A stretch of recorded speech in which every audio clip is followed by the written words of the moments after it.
Гуляя в лесу, мужчина нашел необычного, одинокого щенка. Мужчина пожалел бедняжку и забрал его к себе домой. Вскоре мужчина отнес найденное животное в ветеринарную клинику, но ветеринар, увидев щенка, раскрыл от удивления рот. Джон любил гулять по лесу недалеко от своего дома. Это было его любимое времяпрепровождение, особенно после долгих рабочих дней. Он часто брал с собой бинокль, чтобы наблюдать за птицами, и видеокамеру, чтобы запечатлеть красивые моменты природы. Иногда он оставался в лесу до самого заката, наслаждаясь тишиной и покоем, которые дарила природа. Однажды, теплым весенним днем, Джон услышал странный звук, доносившийся из кустов. Звук был похож на смесь писка и чавканья, чего Джон никогда раньше не слышал в этих местах. Он остановился в замешательстве, прислушиваясь к необычному шуму, который постепенно становился все громче и настойчивее. Он почувствовал, как его сердце учащенно забилось от любопытства и легкого беспокойства. Заинтригованный и немного настороженный, Джон осторожно раздвинул ветки и увидел за ними маленькое беззащитное существо. На первый взгляд оно напоминало щенка, но что-то в его внешности казалось необычным. У животного была почти голая кожа, розоватого оттенка и несоразмерно большая голова. Возможно, это была одна из пород голых собак, о которых Джону рассказывали его друзья. Все тело щенка выглядело так, будто ему не хватало сил даже на то, чтобы шевельнуться. Джон почувствовал, как его сердце сжалось от сострадания, когда он увидел, как дрожит это маленькое создание, словно умоляя о помощи.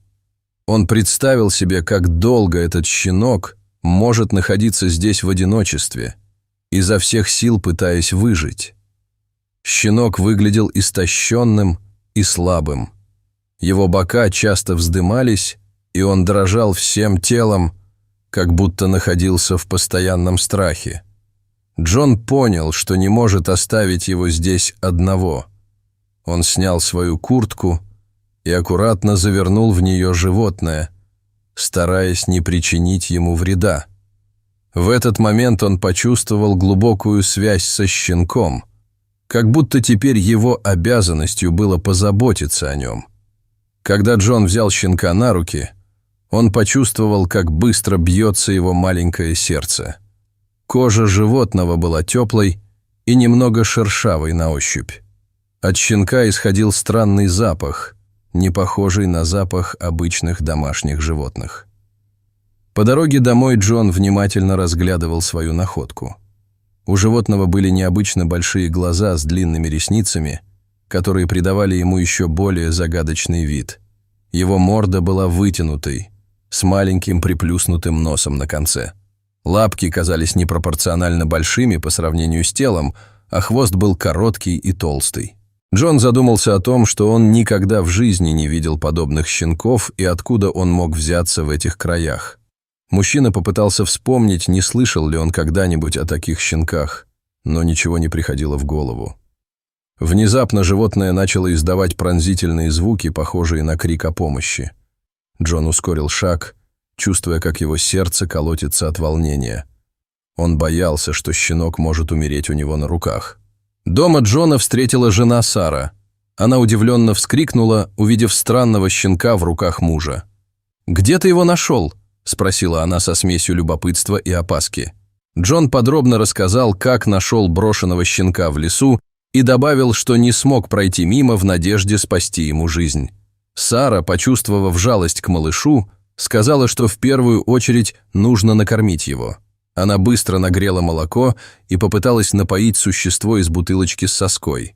Однако животное отказывалось пить, отворачивая мордочку и издавая жалобные звуки. Джон и Сара перепробовали разные продукты: измельченное мясо, овощное пюре, даже детское питание, но все было безрезультатно. Супруги начали паниковать, когда заметили, что существо становится все слабее. Его дыхание стало прерывистым, а глаза начали закрываться. В отчаянии Сара предложила позвонить в ветеринарную клинику и узнать, что делать в такой ситуации. Джон, обеспокоенный состоянием маленького щенка, Предложил срочно ехать в круглосуточную ветеринарную клинику в соседнем городе, несмотря на позднее время. По дороге в клинику животное начало дрожать и издавать слабые стоны, словно прощаясь с жизнью. Сара держала его на руках, пытаясь согреть своим теплом. Джон гнал машину на предельной скорости, молясь, чтобы они успели спасти страдающее животное. В клинике их встретил пожилой ветеринар Майк с усталым лицом. Увидев необычного щенка, он нахмурился и быстро повел их в смотровую. «Где вы его взяли?» – спросил Майк строго, начиная осмотр. Пока ветеринар работал, Джон и Сара ждали в коридоре, держась за руки.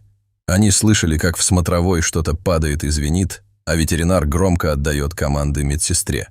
Минуты тянулись мучительно долго, как будто время остановилось. Джон и Сара не находили себе места от тревоги, представляя худший исход. Наконец ветеринар вышел к ним. Его лицо было очень серьезным. Мне удалось стабилизировать его состояние, но я никогда раньше не видел такого животного. «Нам нужно провести дополнительные исследования», — сказал Майк, вытирая со лба пот.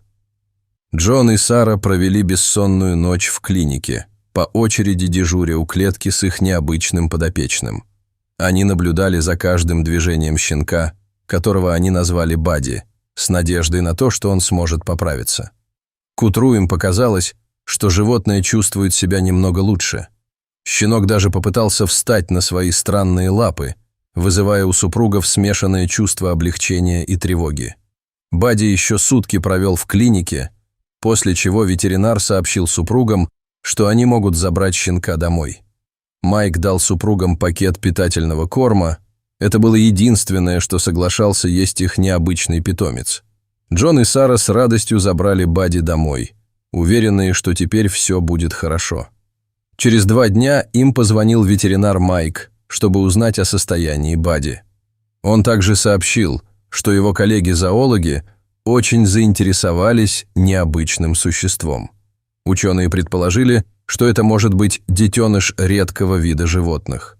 Майк попросил разрешения приехать с группой зоологов, чтобы еще раз внимательно осмотреть находку. Джон и Сара согласились, надеясь наконец узнать, кого же они приютили. В это время их дом стал местом настоящего научного интереса. Телефонные звонки не прекращались, и Джон с трудом успевал отвечать на вопросы коллег-ветеринара. Несмотря на волнение, он и Сара радовались, чувствуя, что они помогают в серьезной научной работе. Тем временем ветеринары и зоологи продолжали исследования. Профессор Роберт часто звонил Джону, чтобы обсудить свои догадки и предположения. Каждый новый звонок вселял в супругов надежду, что вскоре они узнают правду о своем необычном подопечном. Они пытались не строить догадок, чтобы не разочароваться в случае ошибки. Супруги согласились хранить все в тайне, но любопытство и тревога не покидали их. Каждое утро они с волнением ждали новостей от ветеринара, надеясь узнать больше о происхождении Бадди. Прошла неделя, и за это время животное заметно окрепло. Джон и Сара с радостью наблюдали, как Бадди становился все более активным и уверенно передвигался по дому на своих необычных лапах. Он даже начал издавать радостные звуки, когда Сара приносила ему еду. Еще через пару дней профессор сообщил, что результаты анализа ДНК Бадди показали, что он принадлежит к редкому виду млекопитающих, который никогда раньше не встречался в этом регионе. Однажды вечером, когда Джон и Сара смотрели телевизор, в дверь позвонили. На пороге стояли 2 мужчин в форме. Они представились сотрудниками зоопарка и спросили, не находили ли супруги в последнее время необычное животное. Джон и Сара переглянулись. Они не знали, стоит ли рассказывать про свою необычную находку. Но тут из комнаты раздался характерный писк, и сотрудники зоопарка насторожились. Они попросили разрешения осмотреть квартиру. Супруги неохотно согласились. Когда мужчины увидели животное, их лица просветлели. «Вот он, наш беглец!» – воскликнул один из них. Оказалось, что найденный в лесу детеныш – это редкий вид свиней, боберуса, который сбежал из зоопарка через щель в ограждении. Сотрудники зоопарка рассказали, что мать Бадди после его исчезновения очень переживает и отказывается от еды. Они попросили вернуть детеныша. Джону и Саре было грустно расставаться с необычным питомцем, но они понимали, что так будет лучше для животного. На прощание супруги погладили его и даже прослезились. Сотрудники зоопарка поблагодарили их за заботу о детеныше и пригласили приходить навещать его в любое время. Они также сообщили, что руководство зоопарка решило наградить Джона и Сару пожизненными бесплатными билетами. С тех пор супруги часто приходили в зоопарк навестить своего бывшего питомца. Они с радостью наблюдали, как он растет и играет со своей мамой, Боберуссой.